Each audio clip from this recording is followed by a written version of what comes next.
So, Angel Reese just gave her post-game interview, and I'm disappointed. And this is somebody that, look, I'm a fan of Angel Reese, the player. I really am a fan of Angel Reese, the player. And it's very clear that it's, like, it was an emotional answer. But at the end of the day, like, if we're going to criticize Luka Doncic for blaming referees when he got 3 50-50 calls called against him to get fouled out, we gotta give the same criticism towards Angel Reese for this. Like, if we're going to give her all the praise when she plays well, we gotta go and give her the criticism when it's just the single worst possible answer you can give, especially when your team has just lost 5 games in a row and has lost 6 of your last 7. Before we get on, if you guys are new to the channel, subscribe. We upload more basketball, more WNBA content here than anywhere else. Don't worry, lads, if you are here for other basketball, we're going to be big time in the draft the next week, and we got the Olympics coming up. And then, obviously, NBA content will happen in the new year. Anyway, now let's get on to the video. So, Angel Reese, when being interviewed, she, ironically enough, when Caitlin Clark was being interviewed about the flagrant foul, she literally just goes, that was basketball. She made a play on the ball, and the only thing I was thinking after the foul was, I got to make the free throws. Which is the perfect way to answer that question, because that puts it to bed right there. Angel Reese, after the most, literally, if you have a textbook, if there was a textbook for what a flagrant foul is, and flagrant 1 foul is, and there was a video of it, it would be this. A play made on the ball, but excessive contact towards the head. It is a flagrant 1. It is a textbook flagrant 1. The right call was made on the day. The referees got it right. Angel Reese's response when asked about the game was, I guess some people got a special whistle. You're kidding me, right? You are kidding me. You are actually kidding me. Like, even if you didn't, I'm not believe, like, I'm going to be on the side of Angel Reese did not mean it, but if you believe that Angel Reese meant to hit Caitlin Clark, I don't think I can have like that much of an argument other than the fact that she looked up and it looks like she was looking at the ball. That is my reasoning for it, and I don't want to believe that she went for her head. I don't want to believe it, and I don't believe it. There's nothing you can do that'll make me believe that Angel Reese meant it, other than what Angel Reese said. Look, there are lines you shouldn't cross. The amount of abuse that Angel Reese gets is completely out of line, especially when it's not about basketball, when it's going at just, when it becomes like absolute, like personal, when it becomes a racial thing, then that is so far across the line.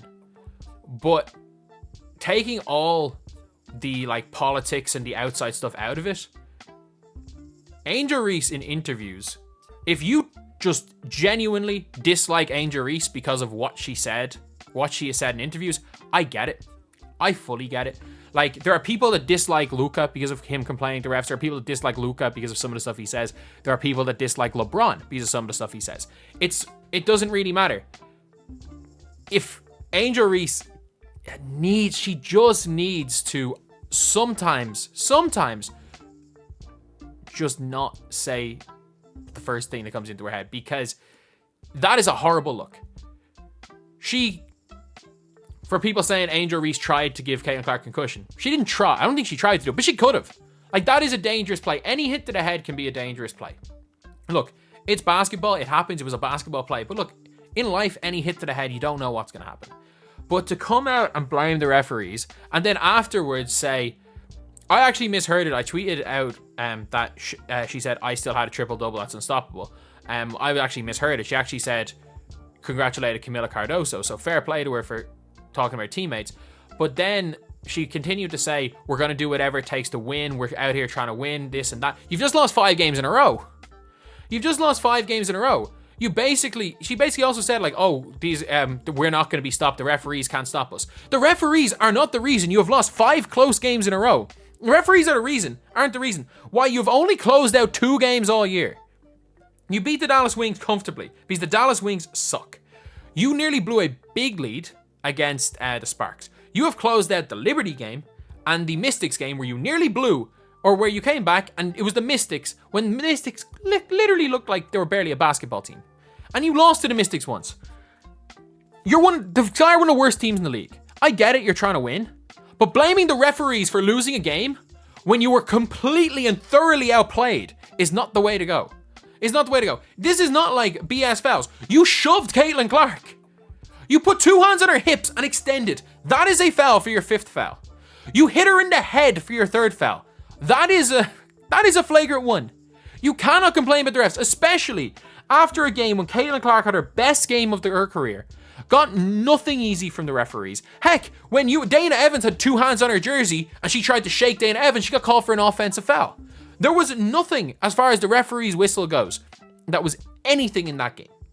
There was no real, there were some weird calls. And if you want to say, Angel Reese might have fouled in that last layup. Sure, she might have fouled in that last layup. The Fever literally challenged a call where Isabel Harrison, Katie Lou Simonson was standing there with her hands up. Harrison walked backwards, stood on Katie Lou's foot, and fell over. And that was called a foul. Because a player standing still got their foot stamped on, the other player fell over. It was not overturned. So, Katie Lou committed 3 phantom fouls. 2 of Katie Lou's fouls were phantom fouls that Harrison just traveled, and the referees called a foul because they just assumed that Katie Lou did something to her. She just traveled. There were bad calls on both sides. In general with referees, there are bad referees. There are bad calls both sides, but the referees did not decide the outcome of that game. Do you want to know what decided the outcome of that game? 2 points in the second half from Angel Reese. Cardoso, Angel Reese's foul trouble being the reason why Cardoso had to play way too many minutes and was exhausted at the end of the game and was able to let Aaliyah Boston just run down the floor and run in fast. Aaliyah Boston was running in fast break layups. That's how tired Cardoso was. An inability to guard the pick and roll because they didn't hard hedge, they didn't switch, they didn't do anything. All they did was go in between a hedge and a switch, and allowed Caitlin Clark to thread the needle. That is what lost him the game. Coach Spoon being completely out-coached by the incompetent Christy Sides is what lost the game. Caitlin Clark and Aaliyah Boston looking like stars is what lost the game. And Alyssa Smith finishing shots that Angel Reese didn't. The Chicago Sky were in that game despite being the inferior team because they outworked the Indiana Fever. It's a horrible look to blame the referees in that scenario. It is a horrible look because it was blatant. This isn't even like a Luka Doncic thing where, look, the foul that got Luka fouled out. Luka was called an offensive foul for doing the same thing for his 4th foul. Luka's last 2 fouls were 50-50 calls that went against him with 3 minutes to go in the 4th quarter. If Luka 2-hand shoved Jaylen Brown to get fouled out, cool. Luka was dumb trying to take a charge. Angel Reese just pushed her. Angel Reese hit someone in the head. If you want to complain about those calls, that is where you don't complain. If you complain about getting hit hard, it is what it is.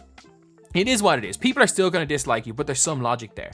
If you're hacking people and complaining, it's going to be a horrible look. It is going to be a horrible look. And I really hope, one, Angel Reese doesn't go on social media because there's going to be so much abuse. Some warranted, some not abuse warranted, but people talking negatively about her answers warranted. Some completely unwarranted. Any of the stuff saying she intentionally tried to hurt Caitlin Clark, completely unwarranted, in my opinion. Any of the racial stuff, obviously completely unwarranted. Let's be real, it's that's a joke, not something that should ever be seen in sports or in life in general. Anyone who's going that route is just a horrible person. She shouldn't go on social media in general, but obviously I think she's going to. But criticism of her answer, criticism of basically a young player who was realistically a major reason for her team losing one of their bigger games. And look, I still think she's an exceptional basketball player. I still really like her as a basketball player. But man, Angel Reese is a great teammate. She's a hell of a player. But she's going down that Draymond route of it's very, very hard. I really dislike Draymond Green. I find it, as much as I love Draymond as a player, it's so hard to like Draymond Green. because of just what he says in post-game, what he says in his podcast, what he said online. And it's getting harder and harder to like Angel Reese, despite how much I love her as a player, how much I would love for her to be on the Fever, who I've just become a de facto Fever fan because, well, it's making me the most money. Which I'd love for a player like that in the Fever. It's getting harder and harder with some of these interview questions to like Angel Reese. So anyway, that is the video. Thank you guys for watching. Please like, comment, and subscribe.